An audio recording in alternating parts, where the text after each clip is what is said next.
Okay, here we go. I'm missing a clicker thing, so I'm tethered to the computer to keep advancing the slides. So forgive me if I keep turning my back on you. We're going to talk about getting you up and running.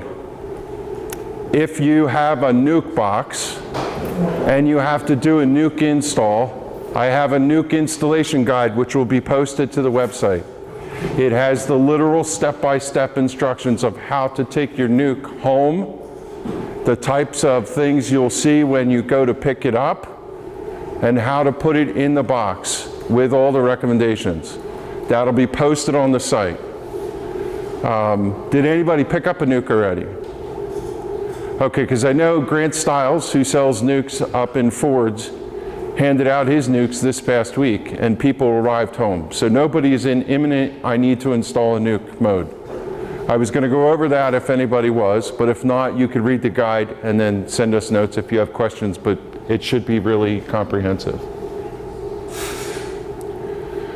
Getting to a full-size hive, adding on to your kit, and building a plan, that's the focus today. I have about 60 slides. We're going to cover a lot of things in detail.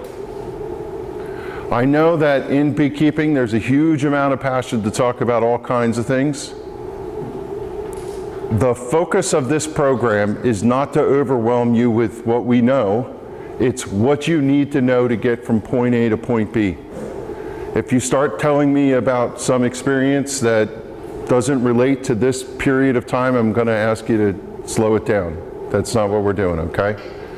I will answer any questions you want, and we will then bridge this session to the next one, which is where the mentors come out and visit you in Hunterdon and Warren County, and they teach you how to check your hive, see how healthy it is, and do mite inspections. So that's where we'll end the session, with heading towards the next part of the program and summer management. I have this little question mark. In order to keep things moving around, write your questions down. When you see the question mark, you can ask. If you ask a question somewhere in the middle, I'm not going to throw something at you. It just helps move the program to a defined end of the part, and then we move forward, okay? Any questions? This is what we're going to talk about. For those of you who put packages in or are pending putting state of affairs after the install. When we teach this program, we're going to focus on the person who started with a package. But if that's not the way you started, if you're in your second year, we'll cover some of that too, and we'll make it applicable. But most people in this area start with a package and or a nuke. We're going to talk about how to do inspection basics. This is the thing that if you had a mentor standing next to you, they would tell you over time, you would pick up all these little tidbits and advice. I have a lot of things in here for you, and I brought a hive to do physical demonstration and have you come look at. We'll talk about how to get your, look, what's a full-size hive? It's a bottom board, it's a deep, and it's full of bees. If you installed a package, you have a single box. At some point, you have to cross the milestone of putting the second box on it. We're going to talk about how to make that transition in, when to know when to do it, okay? Providing for colony growth, and if you have a package that for some reason makes a left-hand turn, we'll give you some guidance on what to look for and what to do about that. I have things that we need you to purchase or have in your kit between now and summer. You're going to need some things that will tell you what they are. At the end of the presentation, I go through the timelines of things. I go through a basic timeline of the activities that take place between now and full-grown box, and then I'll also tell you what happens the rest of the year and where the next parts take us. Post-package nuke install. Hopefully you checked for your queen. Has anybody not? A couple of you. Okay. Go watch the video. and go check your queen. We want you to smoke the hive, take the cover off, take the inner cover off. You're going to separate the frames. That's going to drive me crazy. Thank you.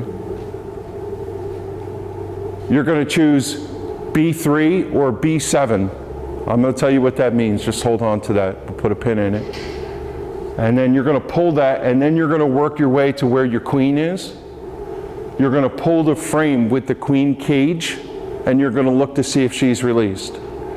If she is released, you're going to use your hive tool to separate the queen cage from the foundation.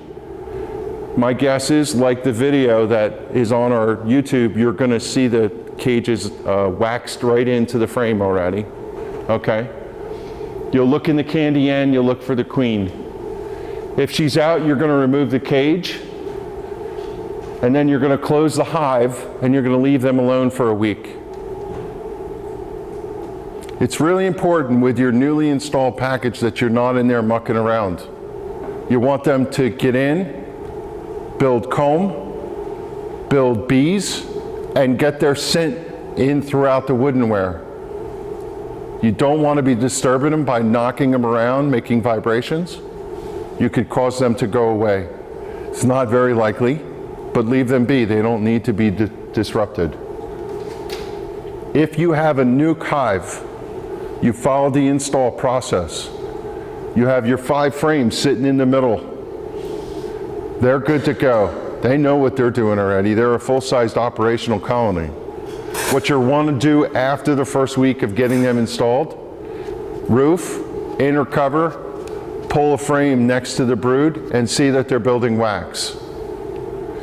In the frames that are next to the 5, this side or that side, when you pull it out, you should see them building wax. We have a couple pictures of freshly drawn comb in the presentation. You got it easy. If you didn't release your queen, go check the queen release video before you go do it. It just tells you exactly how to do it. I want you to learn something that is a Kevin moment, but this is how I do it. I'm standing behind my hive. That's the front entrance. This is the bottom box. In a typical hive, you have a bottom and a top. When I take my roof off and I take my inner cover off, depending on how you're configured, you probably don't have frame number 1 because you have a feeder if you followed our instruction. But this is 1, 2, 3, 4, 5. From the back of the box, it's left to right, 1 to 10. When we tell you go get B, letter B as in boy, 3, I mean this frame right here, bottom box, 3rd frame. This is really helpful when you take your notes. We'll get to that later when we talk about journaling your activities using an inspection sheet, which I have here and we'll give you some samples. So if you look at what is here, 1, 2, 3, 4, 5, or you could see the B and the T. Now if I'm in the second box, this one all the way to the right, I'm in T10. And I write my notes that way.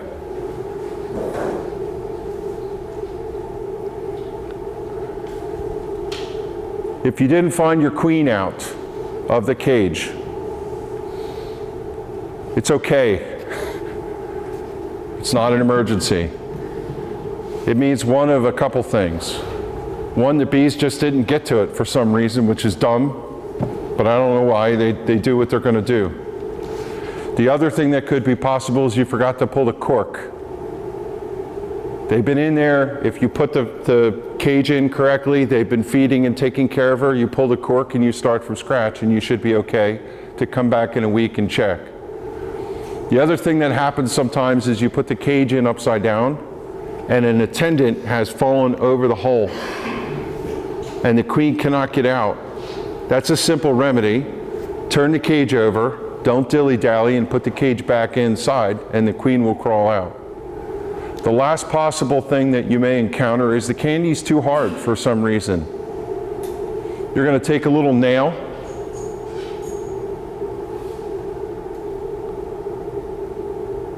and poke the candy plug. Now, obviously, what don't you want to do? Skewer the queen. Please don't skewer your queen. You're just trying to break the candy up a little bit, not pull it out. You just need to make purchase so that the bees have a capability to get through. Put it back in the hive, and if you do this well, there was a comment on the YouTube channel which I agree with. I happened to pull the queen out of the cage in that, and instead of taking my fingers and flick it, I just gave it a little shake.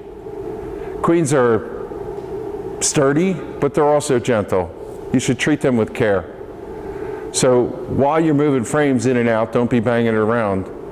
If you could pull the queen out and just get the bees off, there's not a lot of bees, but chances are there's a lot of bees where that cage is. You could just give it a quick and all the bees will fall out. But if you're comfortable with it, and you should be in a full suit, you can work with the queen. Now, I want you to picture the moment, okay? My queen didn't come out. I'm standing there with my frame in my hand. It's got bees all over it. I want to poke the candy, which is right here. The candy is right here. Wait, I had a cage, yeah. The queen is like this. I should be able to, holding the frame just like this, go in and poke the candy without having to take this out and stand here and poke the candy, okay? So try to keep it on the frame and then just gently put the frame back in. You'll figure it out, believe me. Do not open the cork on the non-candy end. I don't recommend that. If you pull that cork and you're standing here and she comes out and she goes like there, you're not going to be a happy camper. So let the candy do its work. Don't do it the other way. If you want to be Atlanta Brave, I would suggest you pull the cork here and turn the thing down and hold it over the cage so that she walks down in with a cap. But I would let them do the candy thing.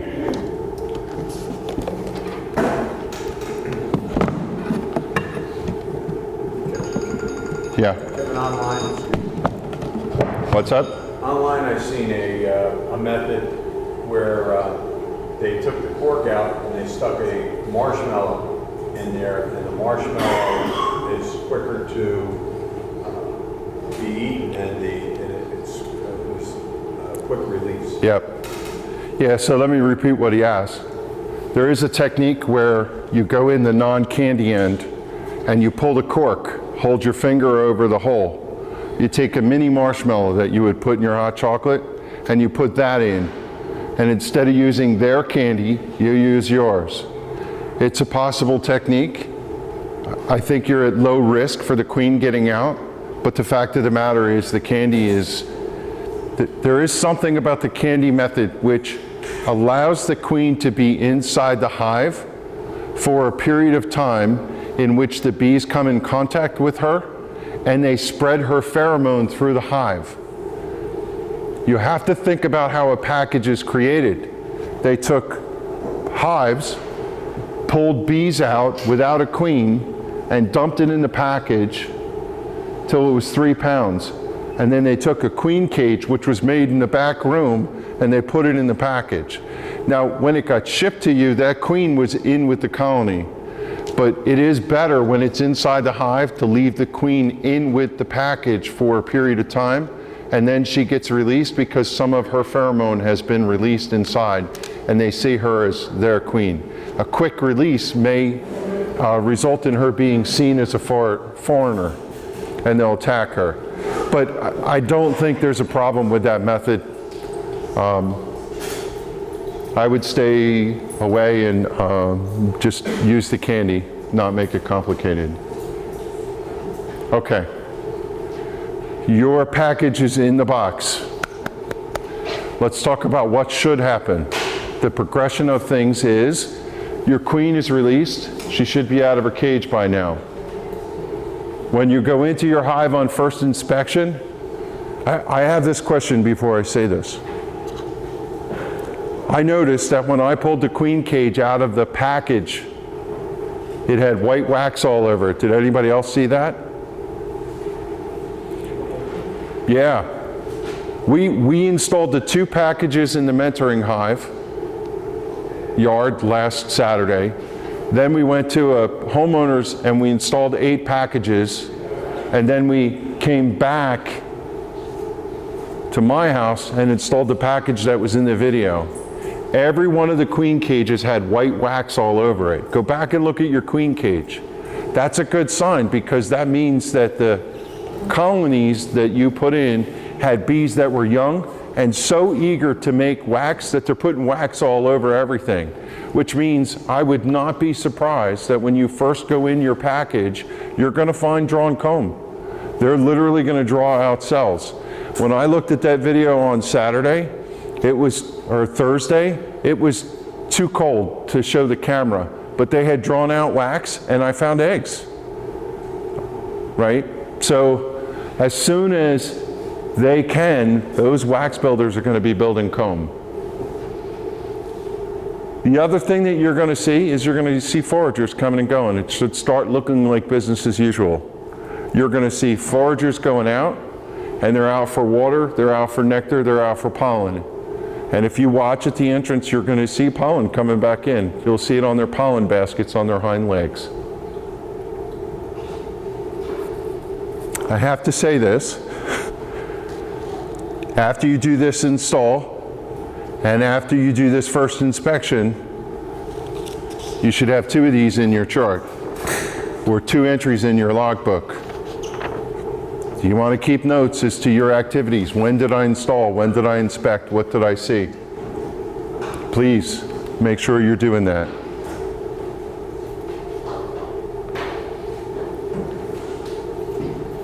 We told you in advance of putting bees in the box to get everything ready. Now what I'm going to do is just a friendly reminder to go through a couple checklist items and make sure that we got things in a good way. This is about your setup. If you had screen bottom boards in your kit, they should not be opened. It was 38 degrees on Tuesday night. You don't want them to be cold. They don't need to be. They come with a plastic insert. Make sure you have the insert in. Your entrance reducer should be on the hive. If you're in a yard without other hives, meaning you're a first-time beekeeper, you're probably not in peril, but if they're sitting next to full-size colonies, they could get picked on once they have resources.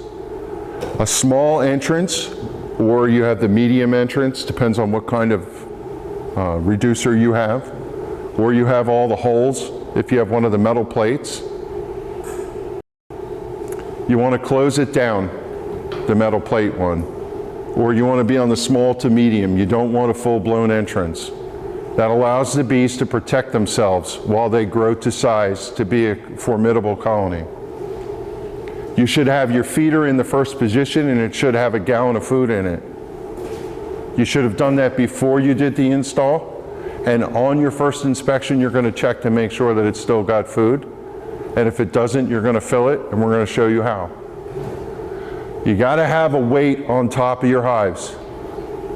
All these storms came raging through last week. There was somebody in South Jersey that they had a whole yard of like 7 or 8 hives, and they were blown all over the yard. And they had weights on them. So not only do you put a weight on, like a patio block, but I'm recommending you put a hive strap. If that person had their hives knocked over, but they were strapped, they would have stayed together.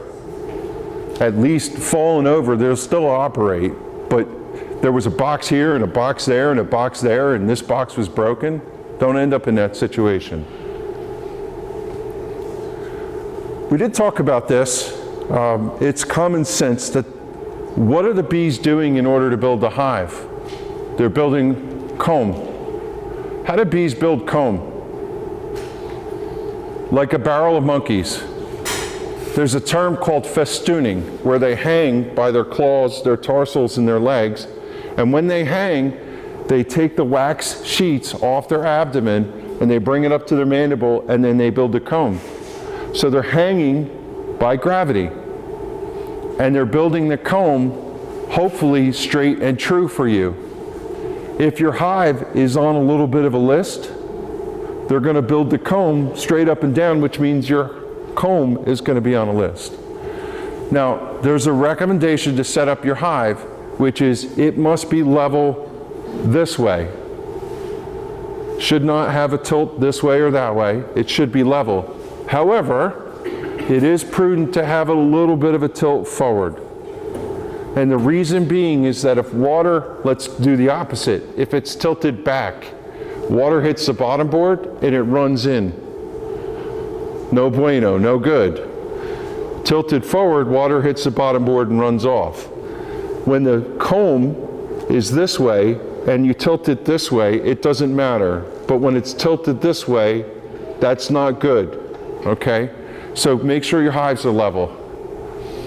You have to have your hive up off the ground. It should not be sitting down on the ground for moisture reasons and ventilation. And you also should face the sun and do all those things about placement that we showed in the first session. I have a question. Yeah. I didn't fit all of the frames back in, so I didn't know if I was supposed to put the feeder like all the way up against the side or kind of push them all together so they're in the middle. I pushed them all together so they were in the middle because I figured that they could get to the feeder on both sides of it. But I didn't know, then I was thinking, well, what if they started to like comb on the outside of the feeder? I didn't know. Yeah.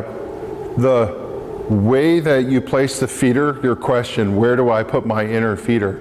It's on the left side, position 1, and all the other frames are to the right, 2 through 10. Not in the center because you want the brood nest to be in the center.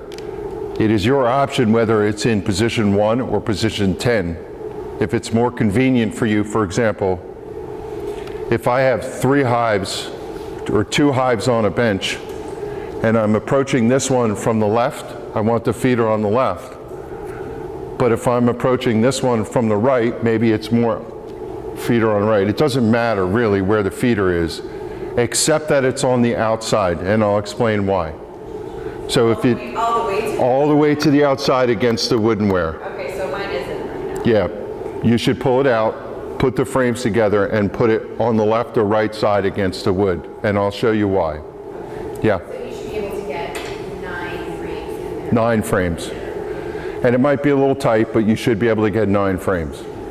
I had difficulty with 9 frames, and then on the outside, I had to move it to position 2. Yeah. Because of the shape of the feeder was bulged out. When I put it against the side, it didn't allow for 9 frames. Yeah, so the comment was the feeder that you are using creates a difficulty where it's taking up too much space and you had to put it in position 2. That's a compromise. As with all beekeeping equipment, your mileage may vary, right? A typical division board feeder is made to fit within a space of 1 frame, maybe a little bit wider, and it's taking advantage that the box is wider than actually 10 frames, which is why when you put a division board feeder in and 9 frames, it's still a little snug. It depends on the manufacturer. Some of them are wider than they should be. What I'm going to talk about is your inspections. Now you need to go check your hive. If a swarm, which is the natural reproductive cycle of a hive, casts off in nature out of a tree, and it lands in the tree and it starts to build, where's the beekeeper inspecting that swarm as it builds its colony out in a tree? They don't exist. So keep in mind that you really don't need to inspect. They do the work themselves. Now, we want to inspect to ensure that everything is correct, and that's what we're going to talk about. How often should you go check on them? Now, I already told you that the first one is the first week. Put your package in, or put your colony in from a nuke box, or if you've captured a swarm and hive them, give them a week and then go check on them and see how they're doing. They should build out with no further intervention. Oops, sorry, wrong way. I like to say, trust but verify. You should trust that they're going to do it, but there's no harm in peeking, okay? So once a week in the beginning for 2 weeks. Once a week for 2 weeks, 2 times. So I installed on a Saturday, I look on a Saturday, and then I look on a Saturday.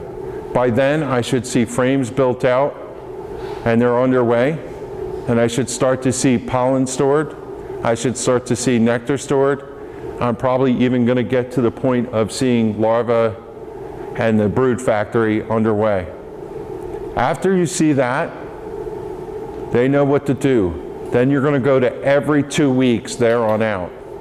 Just go in and take a look. And what you're really looking for is, did they build a wax like you thought they would? Are they building bees? And are they storing things? Because that's what they do. How's their house?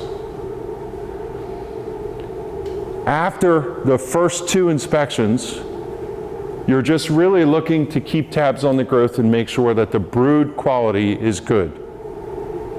So if the package goes wrong, this is where you'll run into signs that you have some difficulties, and we'll tell you what they look like. Your first inspection is you want to know how the bees are doing at building out wax and how the queen is doing. When you pull that first frame and you're looking, from the foundation you're going to see wax built out, and because it's so clean, new, fresh, there's nothing in it and there's not a lot of bees, if there's eggs or larvae, you're going to see it right away. I promise. When I picked that frame up the other day, it was, anybody could see it, even a new person who may or may not understand that it's hard later to find eggs. So it should be pretty good. I want you to do one thing though. Just because I told you it's Saturday doesn't mean it can be Saturday. If you went in your hive last night, you were in for trouble because there were storms. When is the right time? And by the way, I wish somebody would have told me this when I started, because I used to get the crap stung out of me because I work in an office and I come home at night and I go in my hives in the dark and the foragers are all back, and foragers have been out in the world. They're a bit jaded. Yeah, they protect their hive. I learned the hard way. So you want to go when the heaviest forage time is there because all the foragers are out. Yes, there's a couple guards, but everybody's busy doing their thing. You'll be at less risk. Now, in these days where there's beautiful fruit trees and other things with flowers all over the place, I think you could stomp on the hive and they'd probably be okay because they're just humming happy with the ability to forage. But there are times during the summer dearth when they're not going to be happy to see you.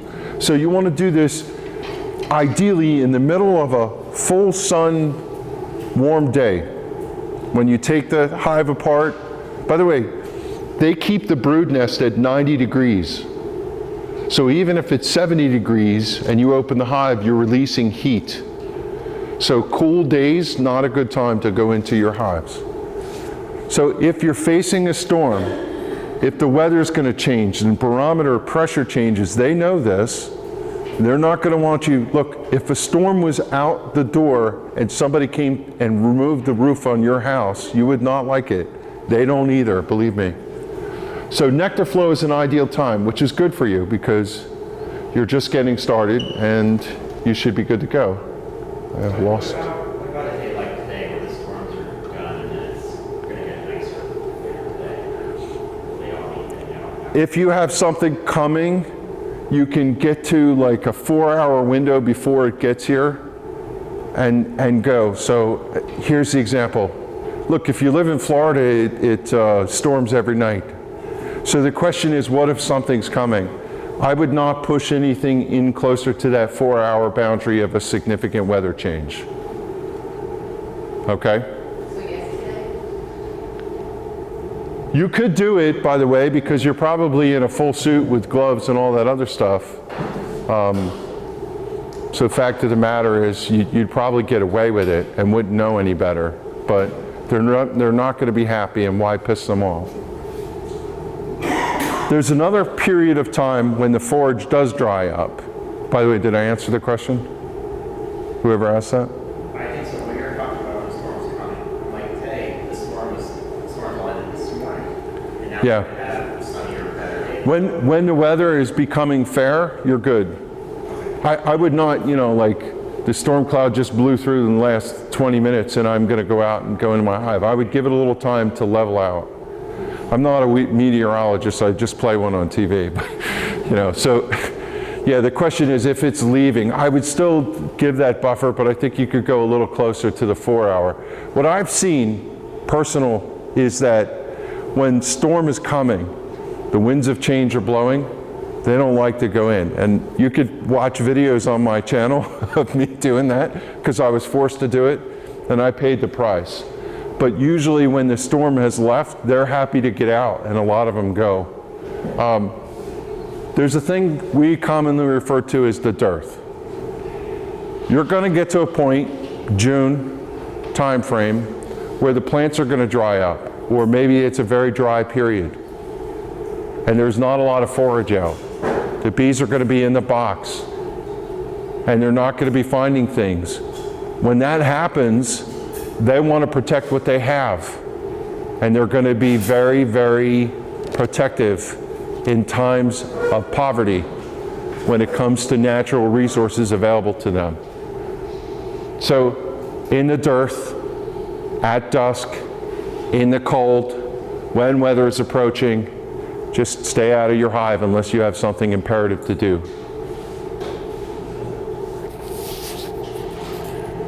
This is a funny thing to think about, but I think a lot of beekeepers never take the moment to think of this. When you go in your hive, the bees are in a nest. Would it make sense to go straight to the nest or on the periphery of the nest and work your way in? I would not go straight for the nest because you have the chance of killing bees. Now, some beekeepers may think, you know what? I'm going to go right for the kill. I'm looking for the queen. I want to see if there's eggs and brood. And I know the queen's probably right under here, so I'm going to spread the frames and I'm going to go right there. If I'm pulling a frame out, I should just leave this off. If I'm pulling a frame out and the frames are tucked in tight and I've spread them a little bit, but the way that the comb is built out, the comb is fully faced and there's only bee space between this frame and that frame. And what's on the frame? Bees in the space. So as I pull it out, I am risking smashing bees against other bees. Now, if they build perfectly flat, straight comb on both sides, then you don't have that. But bees don't always do that. Sometimes they build little wonky things that protrude, right? Little bulbous, and when you pull it up, that bulbous thing's rubbing against the other side and it's smashing bees. The other thing about this that we always tell you is there's a danger zone. 1 and 10. If I'm pulling a frame on 2, I have bees on this side and I have bees on this side. But if I think about the neighbor frame next door, what do they have? They have bees on that side too.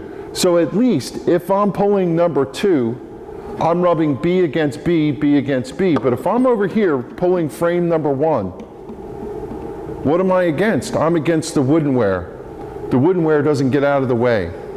So when you pull frame number 1, you end up smashing bees on this side, on the woodenware side. So you'll see our recommendation is go after frame number 2 or 9 if you're making entry. Don't go after the brood nest proper. Start on the outside where there's less bees and then work your way in. So as you pull a frame, it can rub, AKA sometimes smash bees against comb that's adjacent. So start where the population is lower, normally the outside. Now, when I say normally lower on the outside, this is what a typical nest looks like. And I want you to just like let your eyes relax and look at the shape of the letters. You see it makes like a kind of a circle? The brood nest is right in the middle of that. This is very, very typical of how a hive situates itself. The brood is in the middle, and that's where the bee factory is. What do you need in order to feed the factory? You need resources. So surrounding them is pollen along with nectar. If I'm running a factory, I want the resources to feed the factory right next door. And then I have storage, which is the honey on the outside. So it's pretty typical that if you want to go in, now where are all the bees that you care about? They're right smack dab in the middle, which leads credence to what I just said. Don't go in the middle right away. Start on the outside, the less important stuff. Now, I have to give this caveat. Sometimes it looks like this. They didn't read the book. Why might a hive situate itself where everybody in the brood nest came over here? Temperature, specifically morning sun. If you couldn't get the ideal situation and the sun hits this side more than this side, bees like to move to the warmth. So if you go into your hive and you find that your hive has, for some reason, set up on the other side, then know what you see, and next time make sure you make entry on the place away. Because even if you do in this one, go over here, you're going in the brood nest first. So I want you to recognize your layout of your hive, and this is where taking your notes for every hive makes a difference.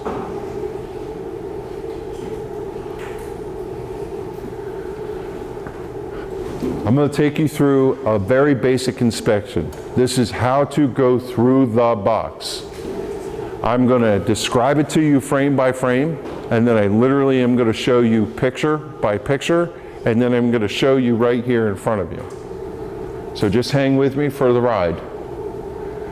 You light your smoker, you don your gear fully, you smoke the entrance. From the back of the hive, pull the roof and set it aside.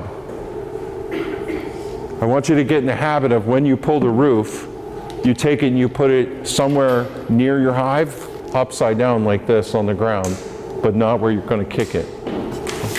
The reason being is at some point, if you're setting hives down, you're setting them on the roof, you're not setting them in the grass. Smoke the hole on the inner cover. I've smoked the entrance, I'm smoking the hole on the inner cover. I'm letting them know I'm coming.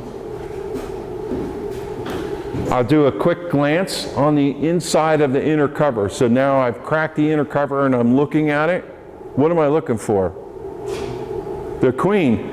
Good answer. Because she could be anywhere. That's an important point. I'm going to place the inner cover alongside the hive, and I'm going to make my entry. So everybody's good with this, right? Pretty simple. I'm going to smoke the ends of frame 9 and 10 first, and then 8 and 9 both ends.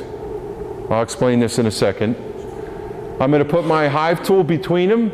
I'm going to give a quarter turn, and I'm going to separate 9 from 8 and 9 from 10 on both ends. And then I'm going to lift it out. I'm going to pull it up and grasp it, and then I'm going to extract number 9. When I pull my frame out, I am going to hold it over the hive because I don't want to drop any bees on the grass, especially if I had the queen on that frame. Now the queen is most likely in the nest, but she could be anywhere, okay? So this is what I just went through. I've smoked the entrance. Let me do it in that order.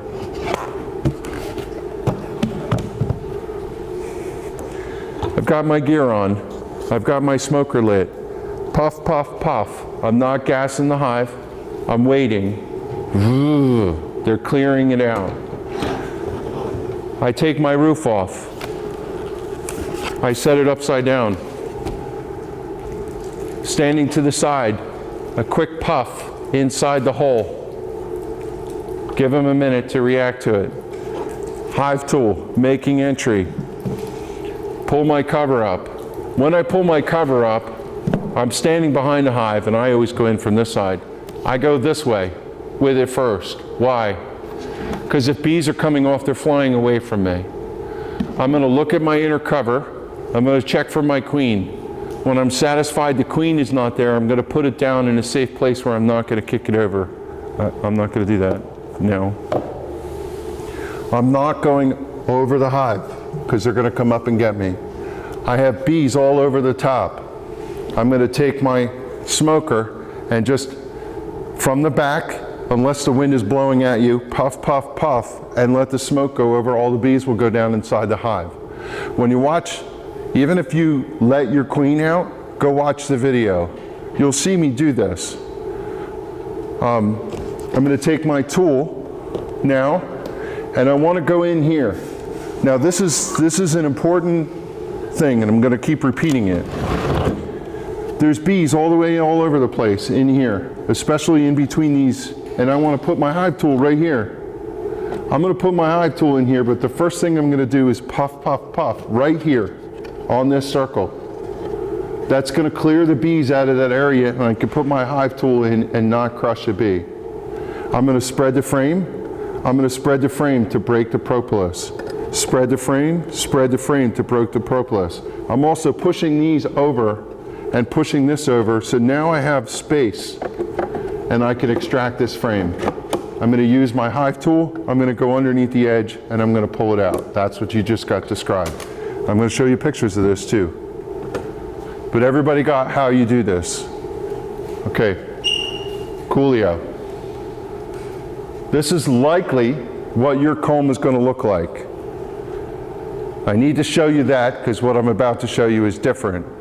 But I want you to understand that it's going to look creamy white, clean. In time, when the bees build cocoons and when the bees walk all over the comb, if I went to your house today and I poured honey on the floor and let you walk through it, by tonight you're going to have a brown floor. That's how the comb turns dirty, when the bees are walking all over sticky substances. So eventually your comb is going to look dark. Now the reason I tell you this is your comb looks like this, and you should be able to hold it up and see eggs. But you say, I don't know what an egg looks like. Now I'm going to show you old comb, but I did this to show you what an egg looks like. Yours is not going to look this color brown. Everybody see the egg? Now, what I see is I see an egg, and I see an egg, and I see a larva, a worm. The egg starts on end when it comes out of the queen, and then it comes down in the cell, and then it starts to grow, and it grows to a C, and then eventually it grows up to be a pupa, and it gets capped and it emerges. You can see the diagrams online that show you all that. When you get to your hive and you pick up, you're either going to see them laying down like this or standing like little soldiers on end, depending on how recently the queen has been there. And you may even see them graduating out to C shapes. You're going to see other things, okay? But the eggs are small, translucent. Now, this is gigantic. They're smaller than a grain of rice. And you have to remember what I told you if you went to the field meeting. If I'm in the dark and I'm looking in the shadows, I'm not going to see it. I want to see where the sun is. I'm going to look at the shadow on the ground, and I want to place my frame where the shadow is so that the sunlight is shining straight down into the bottom of the cell so that I can illuminate the bottom of the cell and see the egg. If the sun is over there and I'm standing with the frame facing the sun and looking into the shadow, I am never going to see an egg. So you must have the sun off your shoulder when you're looking. As I said, sometimes they're standing on end, sometimes they're laying down, and eventually they curl to a C shape. They will be mass provisioned if you're in a good flow with liquid in the bottom. That's their food. If they're not, that means things aren't very good for you. It's too dry out, but ideally they're going to be sitting in a pool Now what I'm going to show you is this is somewhat what a frame looks like, because eventually you're going to see these. This is that same shot. There's the eggs, you see them. There's some larvae. The capped brood are those things that are cells capped with wax that looks like a leather, like a paper bag covering. And over there you see what's next to feed the brood? Pollen. You're going to see the yellow pollen. I have more pictures of this stuff as you go. These are all workers. At some point I'll show you what a drone looks like. So as you do your inspection, you're going to see a bunch of things. Later I'm going to show you what you're going to run into. You get into this situation where you have tons and tons of bees. You really don't have to find the queen. All you need to do is find the eggs. Anybody find her? Oh, she's right there. There is a queen on that, but if you didn't know it, you could easily miss her in the mass. Okay? We're going to tell you how to find a queen too, by the way. If you have evidence of brood, you know you have a queen.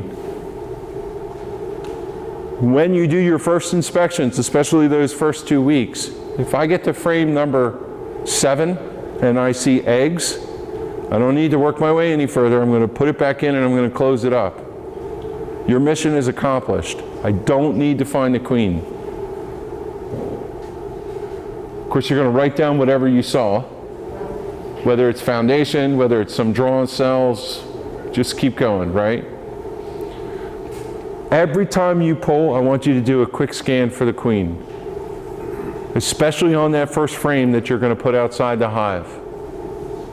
If you see her, stop what you're doing and put the frame back in the hive and close the hive right up. If you don't spot her and there's no brood and you need to find out whether you have eggs or larvae on frame number 8, put 9 outside. Now, one of the pieces of equipment we want you to buy is this thing. It's a frame hanger. You could buy them at every bee supply catalog. So when I come out and I pull my frame and it has nothing on it, there's no queen, I'm going to take this after I've checked to see whether there's a queen, and I'm going to put it right here. I'm not going to put it down in the grass. I'm not going to kick it over. I'm going to hang it on my frame hanger. One thing that I would tell you about the frame hanger, do yourself a favor and don't take it and put it against the hive, because sometimes the bees on this side will walk onto the woodenware, and when you take the frame out, you've got bees all over. So when you hang your frame, just hang it out a little bit. Leave space. But now I'm free to go throughout this entire hive and I only have one frame out and it's got no queen on it. So I'm going to look for the queen, but if I find her, I'm going to put it back. Now I'm going to go get frame number 8 and I'm going to pull it into frame number 9 slot. I'm about to show you a whole visual thing on this.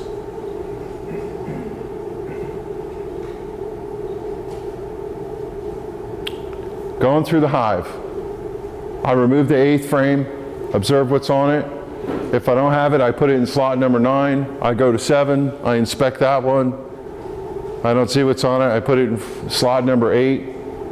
I just keep going. Eventually, I'm going to slide the frames back to the original position. The point of this discussion right here is that wherever I take it out, whatever orientation I take it out from, I'm going to put it back the way I found it. I'm not going to turn this frame around. I'm not going to put this one over here. I need to put it right back where it came from. Don't mess around with the way they design their hive. They have it the way they want it.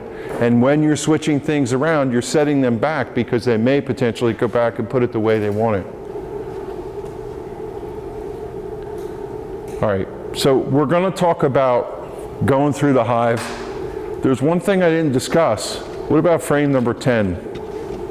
If you get to the point where you've gone in and you still want to peek at number 10, before you put the hive all back together, go ahead and pull number 10 while there's still a gap in here. And take a look and see what it is. All right. You're going to scooch all the frames together and close up the box. This is how you do it. I showed you before. You're going to take your hive tool and you're going to stick it between the frames and you're going to give it a quarter turn. This way.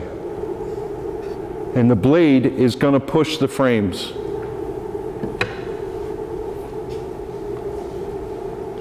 I'm going to do 9 from 10 and make space. And I'm going to do this side. Now what did I do? I just pushed 10 against the wall and I've moved 9 that way. And I've broken it free. Now what I'm going to do is go on the other side of the frame and pull it back to me and pull it back to me. Now what I've effectively done is I've made a gap on both sides. I've separated the shoulders. When I talk about the shoulders, I'm talking about this part right here, which, by the way, as you can tell, they propolize, which makes them stick together. So what I've done is I've just broken the seals on both sides of my shoulders, and now I should be freely able to pull that frame up and out of the hive. I'm going to use my hive tool to pry the frame up, and the way that I'm going to do that is I'm going to insert my hive tool with the blade end underneath the edge, and I'm just going to pry it up till I can grasp it with my fingers. And then I'll hold it with one and I'll do it with the other. It's a bit of a ballet, but when you do it, you'll learn how to do it. And I'm going to get my frame out of the hive. That is to indicate, watch, that I'm holding it over the hive. I didn't take the frame and turn away from the hive. I want to hold it over the hive while I'm working on it. Where do you put your frame tool when you're not using it? This thing? Or this? The hive tool. The hive tool. Yeah. I typically put it in my back pocket. That's what I do with it. I put it somewhere, look, you ever hit one of these with a mower? I have. So what I would suggest to you is find a place that works for you and always do the same thing, and you'll get that muscle memory and you won't drop it. Sometimes you can put it on your hive stand or wherever. I put it in my pocket. Okay. Inspect over the hive, check for the queen. Don't put the queen. If it's no queen, put it in a safe place by put it on the hanger. Quick question, Steve. Yeah. Give it a little shake first, hit the bees off before hanging on the hanger or not? No, I think the question was, do I shake the bees off into the hive? When you shake the bees off, you're going to have bees flying. And I think they're perfectly fine sitting outside. Now, at some point, we'll talk about, I have a second box on the hive, and I want to go through that box while the other box is sitting there open, and you'll cover it with the inner cover and things like that.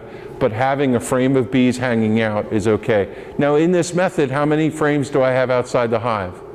1. And in this method, do I have a queen on that frame? No. So theoretically, it should be pretty good. This is a shot that pulled number 10, right? It would be number 9. So now I am going to take advantage of the real estate that I just made. And it's really easy. I'll be able to take the blade of my hive tool and free number 8 on both ends and pull it into the gap. And then I can pry it up and I can do the inspection over the hive. When I check number 8 and see if it has resources, if it has eggs and larvae, which was my objective, I'm going to put it back and I'm going to close the hive. If I didn't find what I was looking for, I'm not hanging it on the hanger. I'm putting it back in the hive. Here's what I'm going to do with it.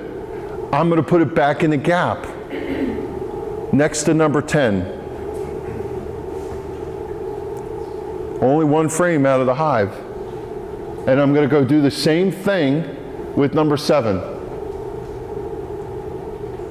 I'm going to pull it out. Same thing, right? So I'm going to pry it, pull it into the gap, pull it out, inspect it, and then I'm going to put it back in the hive, and I'm going to go after number 6. And same thing. So you see what ends up happening. Now maybe I got to number 6 and I found the queen. Or maybe I got into 5. Eventually, if you go through, you're going to get to the other side, which is going to get you to the resources on the other side, and you've been through the brood nest. So I would hope by 4 or 5, you're going to get to a queen or eggs or something. Yes? So, I know the objective of that first inspection is just to make sure that the queen's okay and she's out and everything. But don't you also, in that inspection, want to make sure that she's lit? So, like, if you pull out frame 8 and the queen's on there, but you haven't seen brood yet, Yeah. don't you still want to check at least one more frame to see if you can see eggs and brood to make sure that she's actually laying? I'm glad you asked the question because I must not have said this properly. On the first go round, you're just looking to see if the queen got out. What I'm talking about is your first full inspection. That's what this was all about. And on that And one, here, you want to make sure. I'm not really looking for the queen, but if I see the queen, that's good. But what I am looking for is, did the queen get started? Do I have eggs? That is what I'm doing here. So if you see the queen on the first frame, but you haven't seen the eggs. You're going to keep going. Yes. Yeah, her comment was, if I see the queen on this frame and I put it back in the hive, am I done? No, because I know the queen has a, the colony has a queen, but what I want to know is she working? So I'm going to go a little deeper and see if I can find eggs. She may have just finished this one and came over to this one to lay when you got there, and she hasn't put any eggs in here yet. So I'm going to go until I find eggs. That's really what I'm looking for, is evidence that she's working. When on that first frame you pull it out, she's on there. You make space real quick, pull the frame out, put her back right above. Yeah, ideally what you're looking for, the question is, if I put her in there, then I'm possibly causing harm. If I know that I just pulled this frame and the queen is on here, but I don't see any evidence of eggs, I could use my thought and go, well, she's not on here, so let me just take this one out and put that one in. And now I still have my gap and I don't risk crushing my queen. So just, use your thought process in that, and just above all think protect my queen in every circumstance. Yeah. So the hive I bought is foundation based. And since the eggs are white, I see that both black and white foundation sheets are sold. Do you recommend one over the other? The question is foundation sheets. You said your hive is foundationless, which means it's going to be wax, and you don't have a choice. Like when I assemble it, I can put a plastic foundation sheet in. Oh, you mean, okay. So let me be clear and clean that up. Okay, thank you. I have a frame.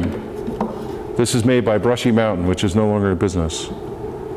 This has grooves and gaps in it, which means it's built to have a foundation sheet in it. They make frames that have grooves on the top that are foundationless, which is why I was confused by your question. And you let the bees build the foundation as part of the rib on the comb. There is no foundation in it. In your question, you're asking if you have a preference, and there's 3 options. You can put a wax foundation in, you could put a plastic foundation in, and plastic foundation comes in white or black. Which should you do? We want you to do wax foundation. You can choose black, which makes it easier to see eggs, but we're not a fan of plastic. And for newbies, the problem is sometimes it doesn't build out really well, and then what do you do with it? So we've been recommending you use wax foundation for the newbies, and later if you want it. Now, if you bought plastic, it's okay.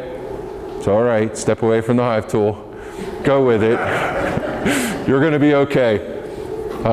Just go for that and you'll be okay. But yeah, one of the reasons people want black plastic is you can see eggs better. I had a question in the back, and I'll get you. I know we've got with the wires, the wire frames, the wire foundations that have for connecting in. There's crosswires, so should we have a crosswire wax on both the birds and the supers? When you buy foundation, it comes with wires embedded in a vertical manner. It can, and then you can cross-wire a frame in the old school way. It's not necessary.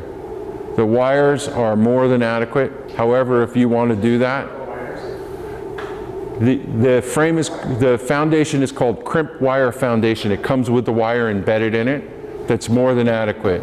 The purpose of crimped wire is when you put that frame, one, it gives better rigidity, but when you put it in an extractor, it doesn't blow the comb out. Old school beekeepers did it differently. They put plain foundation in and then cross-wired across the holes, and the wiring system goes this way to give the strength. With foundation that comes with the wires in it, you don't need to do the cross-wire. The advantage too, mine are plastic but wax coated. Plastic comes wax coated, all of it. Yeah. You can get extra thick wax too. Yep, and you could buy regular plastic foundation, or you could buy something like Right Cell, which the wax is deeper impression. And on the next inspection, would you then reverse the order and start with 1 instead, or start with 2 instead of 9? Or would you always start from number 9? It really is your choice. Depends on what you found the first time. If you know you have a better bang for the buck starting on the other side, it doesn't matter. I tend to always start from the same end. Yeah, the question is, would you reverse the order next time? Yeah. I have a robbery screen on one of my hives and just a regular entrance reducer on the other one. A, was you feeling about the robbery screen? And then my bees look more active on the hive with the robbery screen, and I don't know if they're just out there behind it compared to the other one. So that's one question. And the other, I have an 8 frame set, not a 10 frame. Yeah, so the first question is, you could have an entrance reducer. You could also buy a device that is a robbing screen, which changes the way the bees access the hive. It's meant for times during the dearth specifically, or when they're under attack for something like yellow jackets. You're okay to use either one of those. You will, when you have a confined entrance, see a lot of bees behind the screen because they're coming in and out and it seems more visible. It's actually a sign to you that the other hive has more easier exit, which means they're more productive. So if you can find the entrance when you want them to go out and forage and do whatever, you may be setting the hive back. So should I change it to just a regular one? I don't think you need a robbing screen right now. I would just put a regular in. When we get to July in the dearth, I would put that robbing screen back on. I have a question here. So I have my feeder in, and it's in the wrong location right now. Is it gonna be a problem? Not right now, to move it to the other side, like this week, because it just started basically? Yeah, the question is, when you put your feeder in, our recommendation was you put it in 1 or 10, but you have it somewhere else. That's fine. When they're starting out, they're so new that it's not going to be a difference. In time, they'll glue the box together with propolis and wax, and you'll have a hard time moving things around, and you'll have to scrape and pry. But if you wait till whenever you get a chance and you just rearrange the box and put that in, you'll be fine. Yeah. Regarding the feeder on the one side, Stan showed how he sets up his fall management, and later with the feeder being on the one side, all you have to do is move the cover and fill it back up. I have that in here. Yeah. At some point, you've gone in all the way and you want to put things back in order.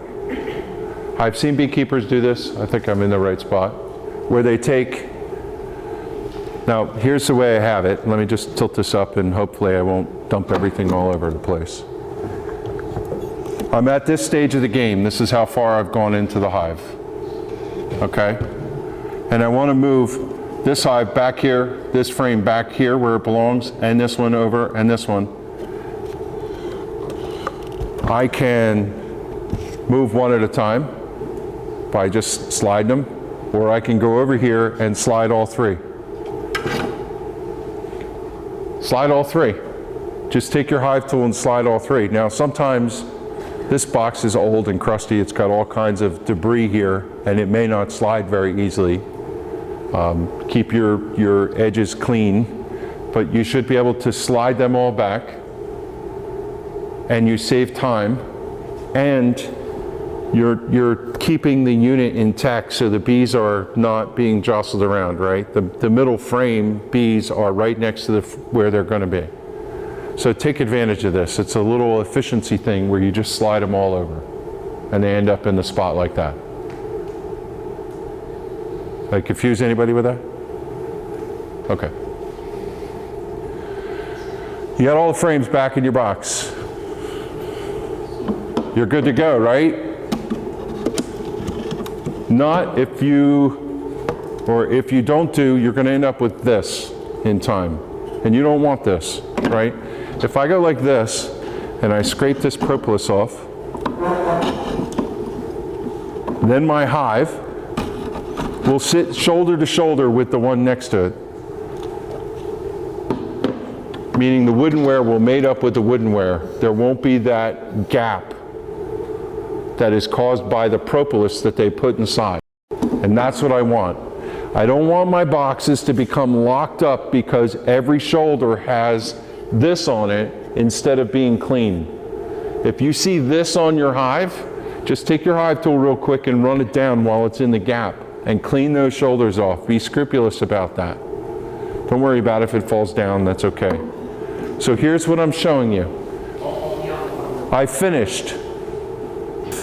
Now I want to get my hive back to the way it should be. I've cleaned all my shoulders off, and I'm going to nestle all my frames together. The way I'm going to do that is take my hive tool and give a quarter turn over there, and a quarter turn over there, and a quarter turn over there, and a quarter turn over there, and this is what I'm going to end up with. All my frames are sitting together, shoulder to shoulder, and I have a gap on the right side and the left side. If you do this all the time, you will have a far easier job getting into your box. If you don't do this and you leave a gap between 3 and 4, the bees are going to build propolis. And then if you leave a gap between 7 and 8, the bees will build propolis. And then eventually when you go to pry your hive out, every time you go to pry, it's going to be totally glued, locked in. But if you keep those shoulders together, when you go to make purchase and crack your hives open, you'll have a far easier time. So practice this. Yeah. I have two quick questions. One, we have a feeder on one end, so we're keeping the feeder flush. Yeah. And the gap between the feeder right versus against the edge. We don't want to move the feeder off the edge. Let's talk about the feeder. The feeder is a temporary situation. When you finish that first box, you're going to pull that feeder out, and this is what you're going to have. What I'm trying to do is give you guys instruction till the end of summer, because this is the last time that I'm going to see you. When you have a feeder in there, your box is going to be tight anyway, but you should still make all your frames shoulder to shoulder. So one will be out, and you'll squeeze 2 and 10 together. Same principle, just with a feeder in the box. Right. Second question is, are we scraping off the propolis on each of them as we're separating and while we're inspecting? When I pull the frame out, I could see this on this side. I'm just going to take my hive tool and go zip, zip, and clean that off. I'm going to look at this one and go zip, zip, and clean that off. Then when I spread this one over, I'm going to go zip, zip, and clean it off. Falls into the bottom, who cares? Falls in the bottom, who cares? The bees clean it up. They'll reuse it. Yeah. Doing the bird comb on the top as well as you go? We'll talk about that. So I want the shoulders touching, and I want even space on both sides. Now look, I know beekeepers who do this differently. Sometimes they want them shoved all the way to the left or all the way to the right. And that lets them, when they come in on this side, if they're shoved all the way to the right, they have the space to bring that into the space. I've seen different manufactured boxes for whatever reason that weren't standard, or the frames are different in the frame game, and you have too much of a gap, and you know what they do? They build wax down this left side on the woodenware. My guidance to you is avoid that by keeping them centered in the woodenware, and then they won't have enough room on either side. Will it happen to you if you push it over? Don't know. Your mileage may vary, but why risk it? Keep them in the center. If there is wax buildup on the side, do you push the spray? Hive tool and zip, but the problem with it is this. The question is if there is wax buildup. This is a difficulty with it. You have your sheet of foundation and they build a bridge over to the woodenware on this side, and it's attached. And it's this thick, and when you go through and you scrape that off, it's still attached to your foundation. And when you pull it out, you have this thing hanging off like an appendage. And you can't cut it off because it's connected to the midrib. So you end up having to cut it out. So you don't want to deal with that stuff. That's why I choose this method. The first time you have it glued to the left side where they built the strange wax thing off to the side, you'll say, maybe I want to center my box. If you do run in that situation, just carve away whatever you can to get it clean so that you can center, and they'll fix it hopefully. And then if time comes that this frame is all screwed up, somewhere down the line I'm going to buy a new frame, put foundation in, pull this one out, go melt it, and I'm going to put a good one back in and let them fix it.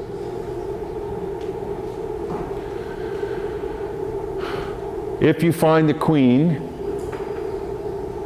take the opportunity to look at her. Now, it's not easy to find a queen, especially when the hive gets very, very populated. So what I want to do now is I want to take a pause, and I want to tell you to do something now that will pay dividend in your future. How to find a queen. And it's a strange thing to say to you. I have found the queen, and I want you to look at her on the frame. I'm holding my frame, and I have a queen on it, and I'm just going to look at the queen for a minute and watch the way she moves around. She moves differently. If you've ever watched a bee move and the queen move, she moves a lot like a tanker. She's long, and she moves like this. She does. She moves in a very strange, like she's like a long boat that takes a while to turn. And if you're looking at a frame and you see a bee that moves differently, it somehow registers in your brain when you do this. So I want you to look. I want you to look at the thorax. We're going to show you a picture of a queen, but the black spot, if it's not painted, is bigger than everybody else. And sometimes you could pick up a frame and look at all the thoraxes and go, that one's bigger, and pick her right out. So stare at your queen and get the size of her thorax registered in between your brain, okay? She looks different. I want you to see how the bees collect on her. When you're looking at a frame of bees, it's like looking at a city street. Everybody's going a certain way. But if you've ever seen a crowd where everybody's gathered around somebody, it looks different, and it looks the same on the frame. You'll see a picture later with a queen, and she has the queen court, which is all the bees angled in a circle around her. When I pick up a frame and I see the bees all over the place, but that one circle is there, there's the crowd, there's the queen right in the middle of it. So watch what she looks like in and amongst all the bees. And then the last thing I want you to do, which is kind of weird, is I want you to just zen out for a minute and relax and just look down at the queen while she's wandering around. It's really strange advice. But what happens is you get to come zen with the way that she moves on the frame in and amongst everybody else when you take that relaxed view. There's times when you're staring so intently to try and find the queen that you can't see her, but as soon as you stop looking, it's like, oh, well, there she is. That's what I want you to understand. I want you to, while you have the queen there, just kind of relax and get that zen-like view of her moving around on the frame. If you take some time to do a couple of these things each time you do find your queen, I promise you in like a year when somebody goes, can't find my queen, you go, oh, there she is. You'll be really good at it. Now, the queen will be anywhere. She can go anywhere she wants. She could be out on the entrance. We told you to look at the inner cover before you set it down. We told you to look at her frame 9, even though the brood nest is not there. But where is she? Where is she likely to be? She's got a job to do. She's an egg laying machine. She's in the middle of the brood nest.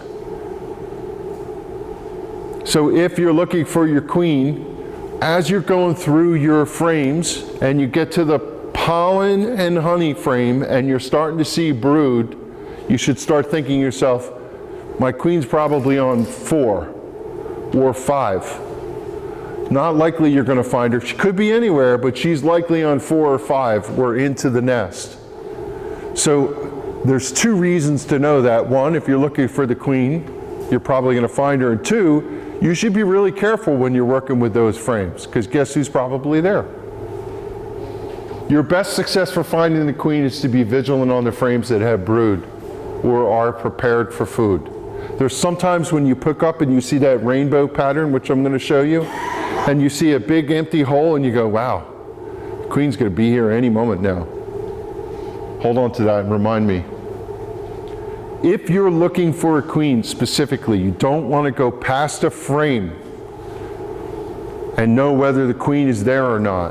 One of the things queens like to do is hide from you. They don't want to be seen. So when I'm looking at my frame, I'm going to do something really quickly. The most likely scenario if she's trying to escape is she's going to go down through the bottom hole or under the frame. The secondary thing is she's going to go over the top bar. She's not likely to go around the ends. I'm going to pick up my frame, and if I'm looking for the queen, immediately what I'm going to do is scan the bottom and scan the top. And then I'm going to work in a pattern either back and forth, across, or in a circular mode, but I'm going to start on the outside. Because if I pick up the frame and she wanders across and I started in the middle looking for her, she's already over the other one. She a lot of times retreats from the bottom, so start and work your way this way, and then turn the frame around and do the same thing. So if you're looking for a queen, outside in, that's how you do it. When you were just doing your inspections, look at the other side, I've seen a lot of times where beekeepers flip it over one way. Yeah. You rotate it the other way, does it matter? The question is, should I flip a frame over? I tended to, well, honestly, I'm not going to admit this. I do whatever I do in the moment. There's no right way or wrong way. I will tell you that if you add a frame that has nectar in it, and it's a little soft and you flip it over, you could flick it out, and I've done that. I don't know, I tend to look at a frame like this, and then I look at a frame like this, or sometimes I turn it around. It's neither here nor there as to how I do it.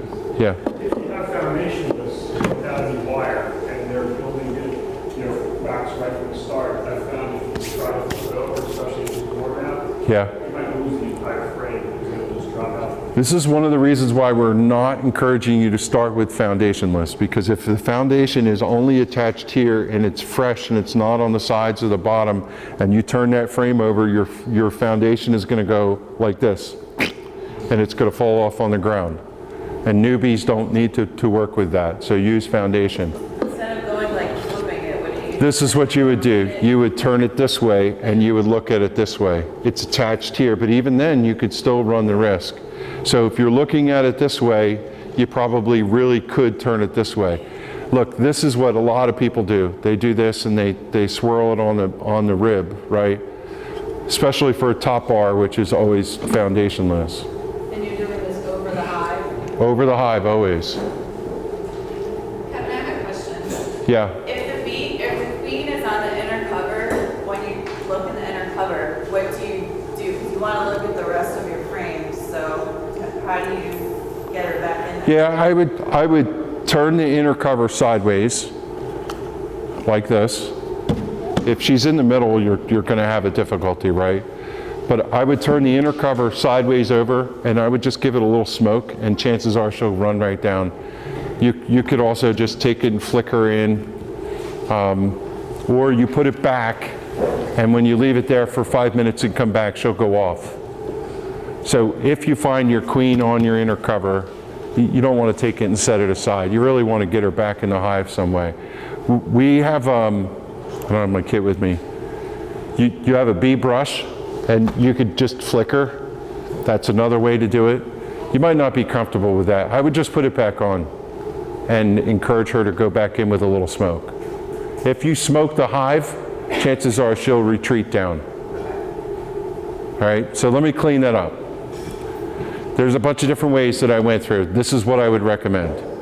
I pulled it up, the queen's right here. What do I do with her? She's on with a bunch of bees.